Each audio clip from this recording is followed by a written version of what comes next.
we are discussing Python data frame attributes.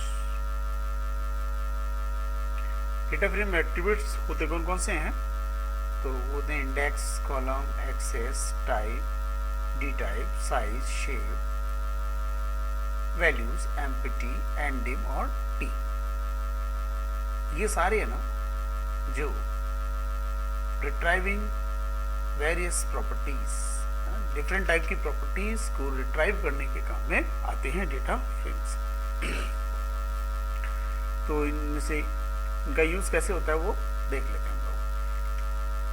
तो सबसे पहले हम लोग पाइथन ओपन करते हैं। इसमें डेटा फ्रेम क्रिएट करना पड़ेगा सबसे पहले। उसके लिए इंपोर्ट pandas as pd,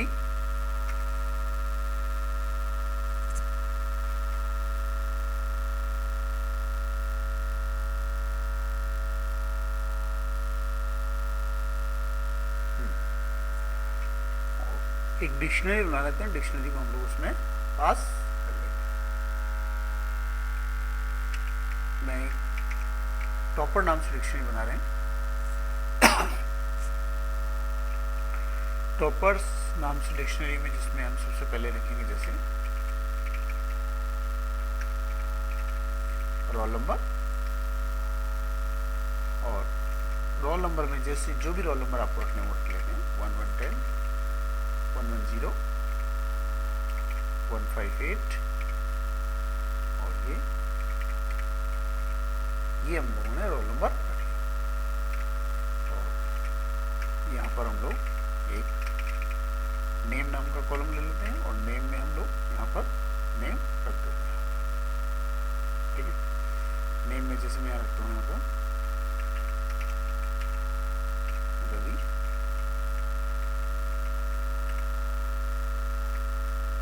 यहाँ पर क्या है कि ये आपको साइज बड़ी होने की वजह से क्या है शो नहीं हो पा रहा है ना, तो उसकी थोड़ा सा साइज मुझे भी छोटा करना पड़ेगा। यहाँ पर आ जाएगा, यहाँ दिख जाएगा साफ है ना। तो हम लोग इसको फिर से यहाँ पर बना देते हैं, ये दिख जाएगा। नेम्स में हम लोग ले लेते हैं यहाँ पर, इसमें ले लेता हूँ रवि, कॉमा ए ले लेता हूँ मैं, एक नेम ए ले लेते हैं और एक नेम हम लोग यहाँ पर बी ले लेते हैं। ओके, तो अब ये हमारी डिक्शनरी है और ये डिक्शनरी जो है इसमें सबसे पहले ये एक इक्वल टू का साइन लगाना पड़ेगा हमें।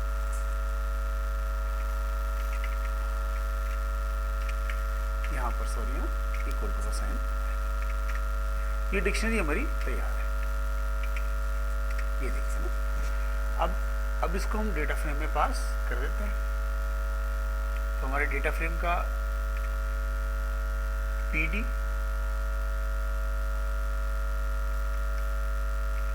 ttf1 equals to pd dot,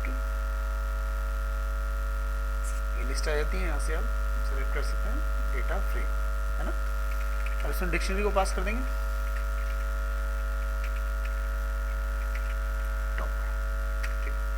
अब हमारे डेटा फ्रेम में ये डिक्शनरी आ गई है। तो DTF1 लिखेंगे तो देखिए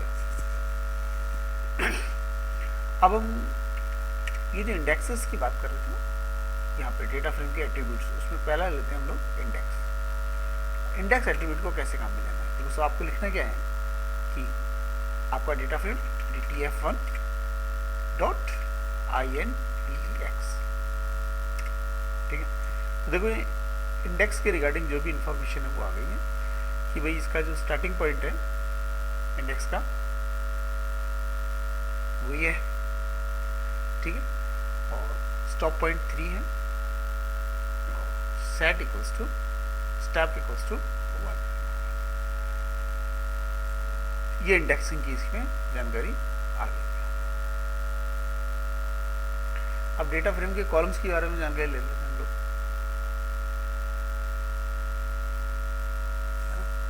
तो DTF 1 डॉट COLUMNS कॉलम्स, ठीक, एंटर मारो। तो देखिए कॉलम कौन कौन से कॉलम है, रोल नंबर नाम का कॉलम और नेम नाम का कॉलम, ठीक है। और कौन सा एट्रीब्यूट है हमारा,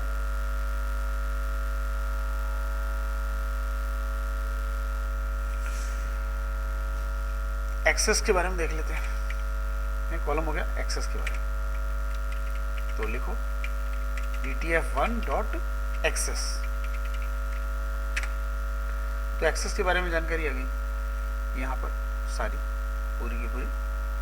कौन कौन सी एक्सेस है इसके अंदर, इंडेक्स कौन से हैं ये, है ना, डेटा टाइप, ऑब्जेक्ट टाइप जो भी है। अब हम जान लेते हैं कि डी टाइप, तो हमारा DTF 1 है, इसका डी टाइप क्या है। डी टाइप मतलब इसके डेटा टाइप्स कौन कौन से हैं। तो देखो यहाँ पर रोल नंबर में इंटीजर 64 और नेम अकॉर्डिंग टू ऑब्जेक्ट, ठीक है ना, स्ट्रिंग को ऑब्जेक्ट बोलेगा यहाँ पर, है ना।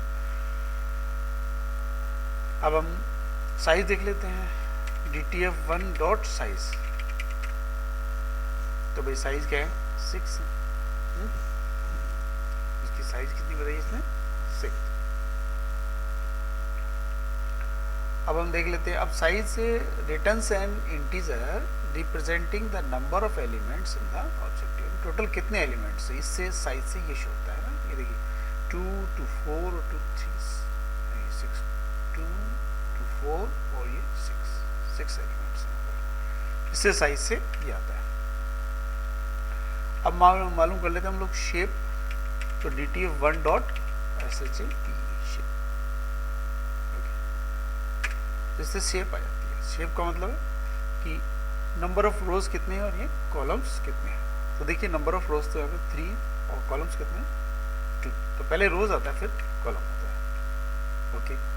अब हम मालूम करते हैं DTF डॉट MPT, डायमेंशन मालूम करते हैं, DTF dot N dimension, okay. तो DTF डॉट एन डायमेंशन मतलब डायमेंशन बता देगा इसका, ये 1D है या 2D है।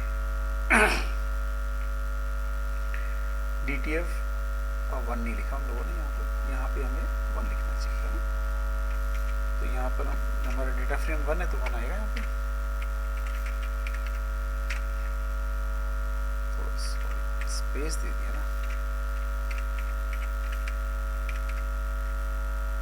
ये डेटा फ्रेम 1 का डायमेंशन बताओ।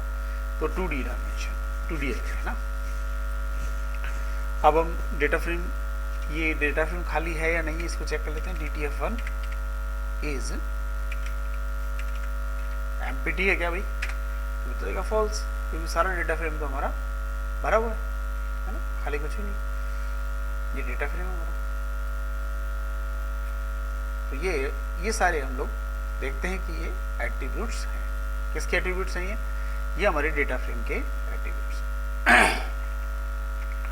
तो देखो इंडेक्स जो था ये क्या करता है कि the index of the data frame, data frame का जो इंडेक्स वो बताता है यहाँ पर, ठीक है, जिसको हमने यहाँ पर अभी ट्राई किया था।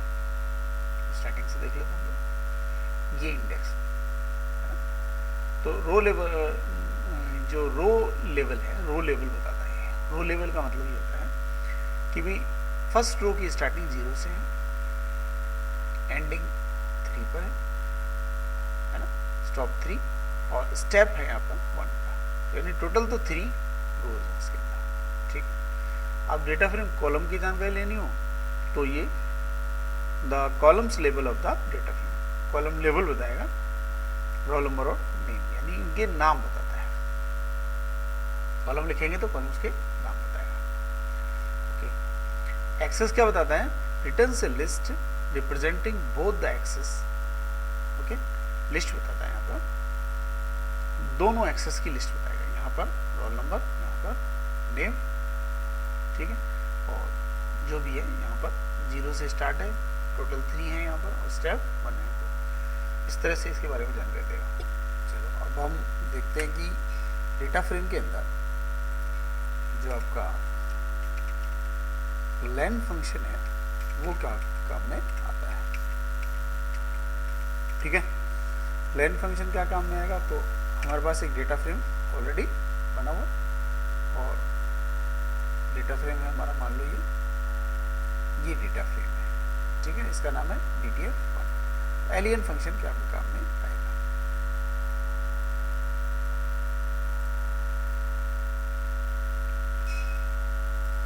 तो बस आपको क्या लिखना है, एलियन लिख के और उस डेटा फ्रेम का नाम लिख दो। तो DTF1 हमारे डेटा फ्रेम का नाम है।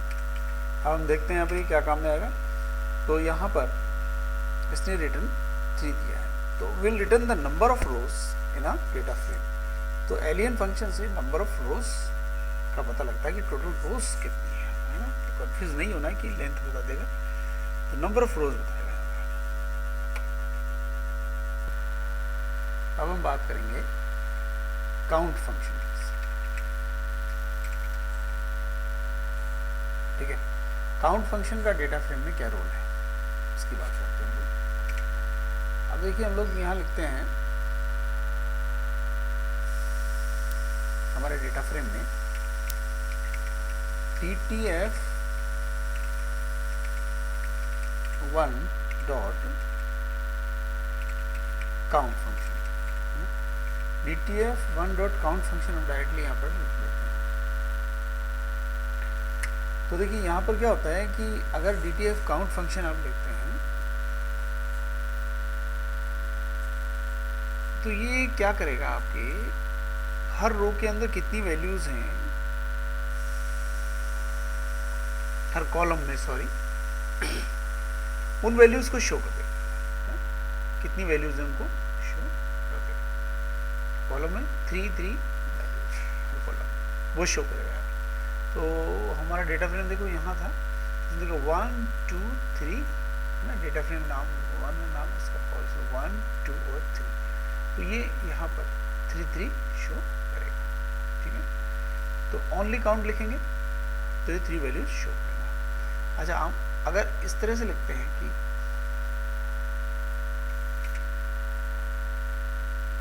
यहाँ पर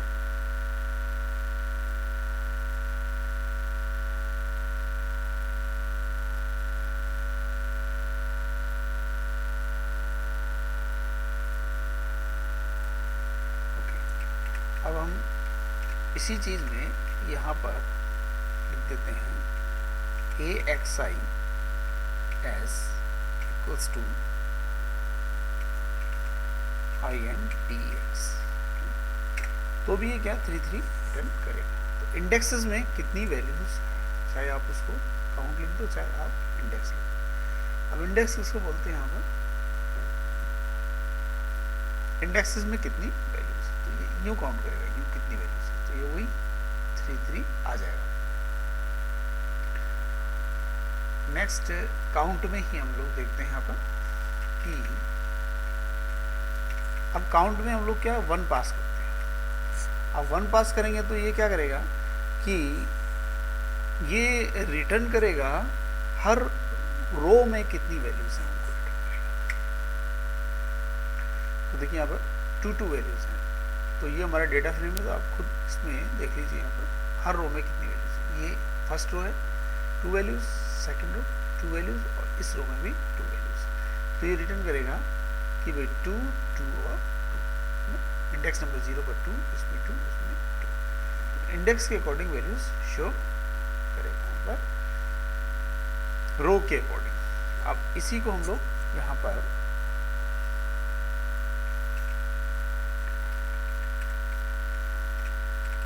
इंडेक्स की जगह हम लोग यहाँ पर कॉलम लिख देते हैं, कॉलम्स।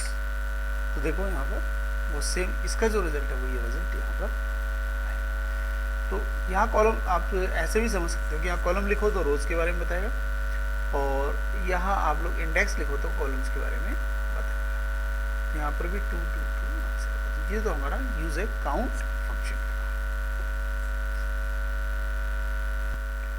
इसके बाद हम डिस्कस करते हैं कि ट्रांसपोजिंग आ data frame.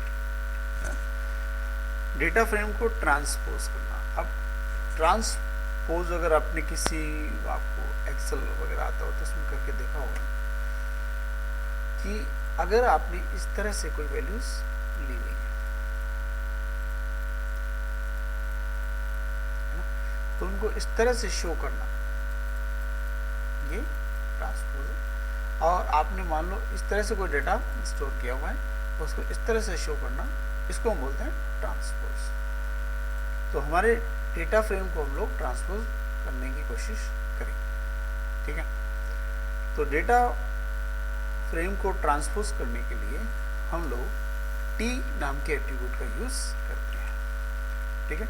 Data frame 1.t लिख देंगे तो ये ट्रांसपोज हो जाएगा। तो हमारा डेटा फ्रेम आपको पता है, इस डेटा फ्रेम पे हम वर्क कर रहे हैं, है ना। इसमें रोल नंबर और नेम ये तो ऊपर है और ये 0 1 2 यहाँ पर साइड में है। इसको ट्रांसपोज करके देख लेते हैं। बस हमें लिखना क्या है, DTF 1.t।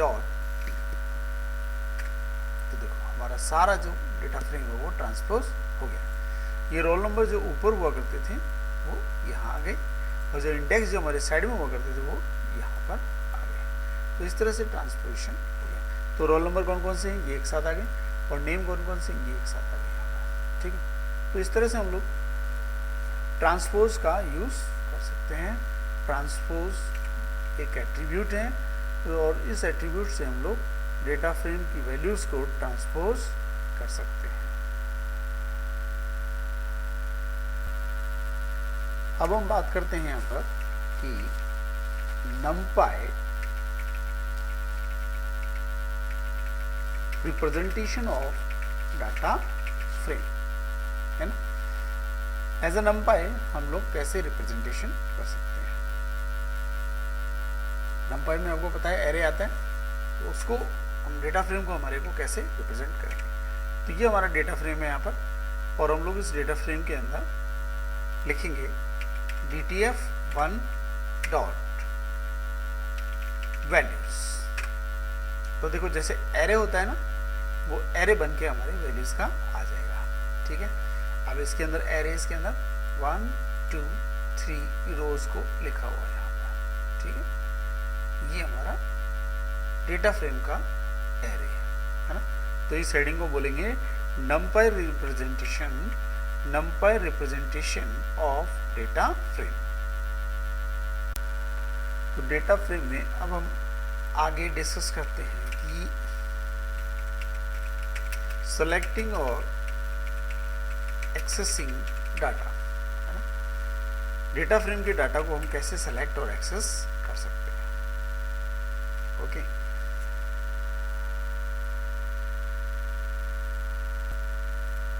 तो इसमें सबसे पहले हम देखते हैं कि हम लोग डेटा फ्रेम के कॉलम को कैसे एक्सेस कर सकते हैं। तो डाटा फ्रेम के सिर्फ किसी कॉलम को ही हम लोग एक्सेस करना हो तो वो कैसे करें। तो देखिए ये हमारा डाटा फ्रेम, ये हमने बनाया हुआ है डाटा फ्रेम, सॉरी ये डाटा फ्रेम है। अब इसके एक कॉलम को जैसे ये हमारा रोल नंबर है ना, ये और इसकी वैल्यूज आ जाए। अगर आपको ध्यान हो MySQL में जैसा हम लोग करते हैं, तो वो कैसे कर पाएंगे हम लोग। तो उसके लिए हम लोग यहाँ पर लिखते हैं डेटा फ्रेम। तो डेटा फ्रेम DTF 1 है हमारा नाम, और डेटा फ्रेम लिख के उसके बाद में कॉलम का नाम लिख दीजिए, इन्वर्टेड कॉमा में ROLL रोल नंबर लिखते हैं हम लोग। तो देखिए उस रोल नंबर डेटा फ्रेम में जो वैल्यूज हमें यहाँ पर, तो पूरा का पूरा कॉलम हम लोग एक्सेस कर सकते हैं। अच्छा दूसरा कौन सा तरीका है, दूसरा तरीका है data frame 1 dot roll number. ऐसे भी कर सकते हैं, दोनों तरीके हमारे पास यहाँ पर। अच्छा क्या हम एक से ज़्यादा कॉलम्स को भी एक्सेस कर सकते हैं। तो एक से ज़्यादा कॉलम्स को भी हम एक्सेस कर सकते हैं। हम लोगों ने ऊपर क्या तरीका अपनाया था, वही तरीका यहाँ पर बना लेंगे। हमारा ऊपर वाला तरीका ये रहा।